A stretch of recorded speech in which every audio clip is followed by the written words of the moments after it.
Kiukweli nawapenda sana na nashukuru sana. Pia nipende kutoa shukrani za dhati kwa kamati ya maombi. Mungu awabariki sana, wakiongozwa na Mzee Mabula. Kiukweli Mungu awabariki sana, maombi yenu yametenda, Mungu ameyajibu.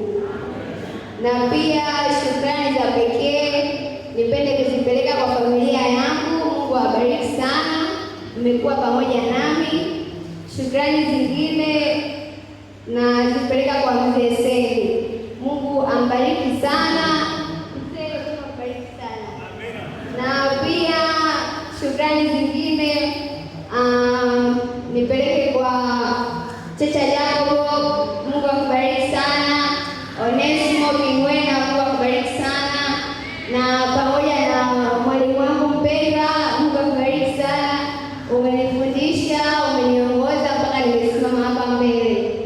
Kiukweli Bwana asifiwe. Tukielekea moja kwa moja kwenye somo langu la leo, linasema maombi yanapoonekana kutojibiwa. Ni mara ngapi umeomba mpendwa wangu? Umeombea kuhusu nini? Kuna wakati unaomba na Mungu anajibu kwa wakati. Unaomba leo, kesho Mungu amekujibu. Unaomba asubuhi, jioni Mungu amekujibu. Na pia kuna maombi ambayo yanatufundisha jinsi ya kulia. Kuna maombi ambayo yanatufundisha jinsi ya kusubiri. Kuna maombi pia ambayo yanatufundisha jinsi ya kuuliza maswali, kumuuliza Mungu maswali. Je, Mungu, mimi hunioni? Je, umenisahau? Ni wakati wangu utafika lini?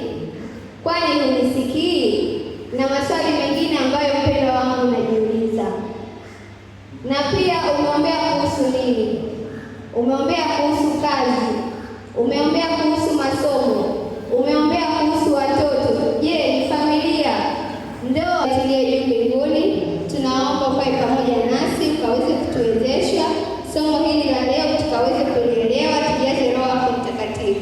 Ndivyo niombapo katika jina la Bwana Yesu Kristo, amina. Somo langu linatoka katika, nimechukua moja kati ya visa ambavyo viko kwenye Biblia. Linamhusu mwanamke mmoja aliyeitwa Hana. Kisa changu kinatoka katika Samueli wa kwanza, mstari wa kwanza, kwenda kutoa sadaka zake kwa Bwana. Lakini bado hakupata mtoto. Na pia kilichokuwa kikimuumiza zaidi, mke mwenzie Penina, yeye alikuwa akimcheka na kumbeza na kumkebehi ya kwamba Mungu amefunga tumbo lake. Kwa nini asizae? Kwa nini hazai? Kwa nini hapati mtoto? Na maneno hayo yalikuwa yakimfarahisha sana Hana.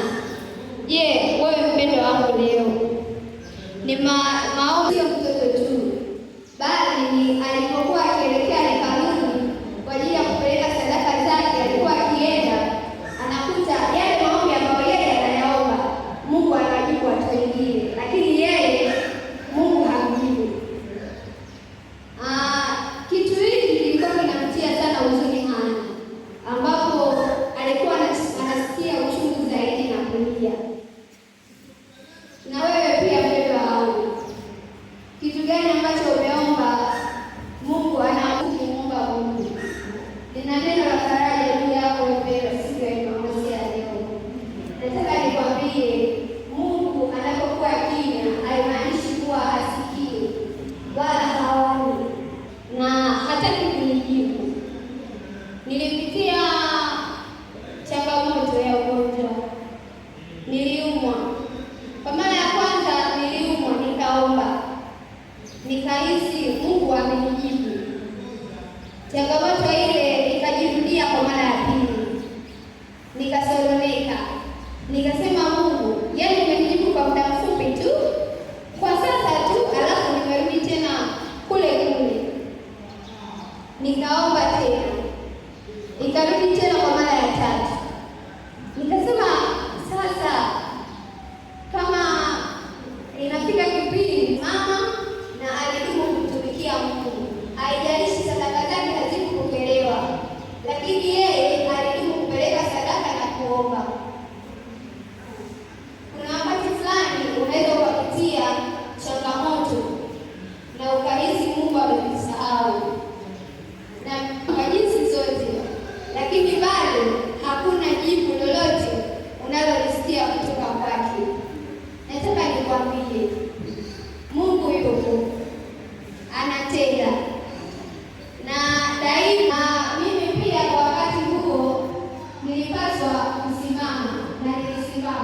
lakini kuna wakati nilihisi kukatishwa tamaa.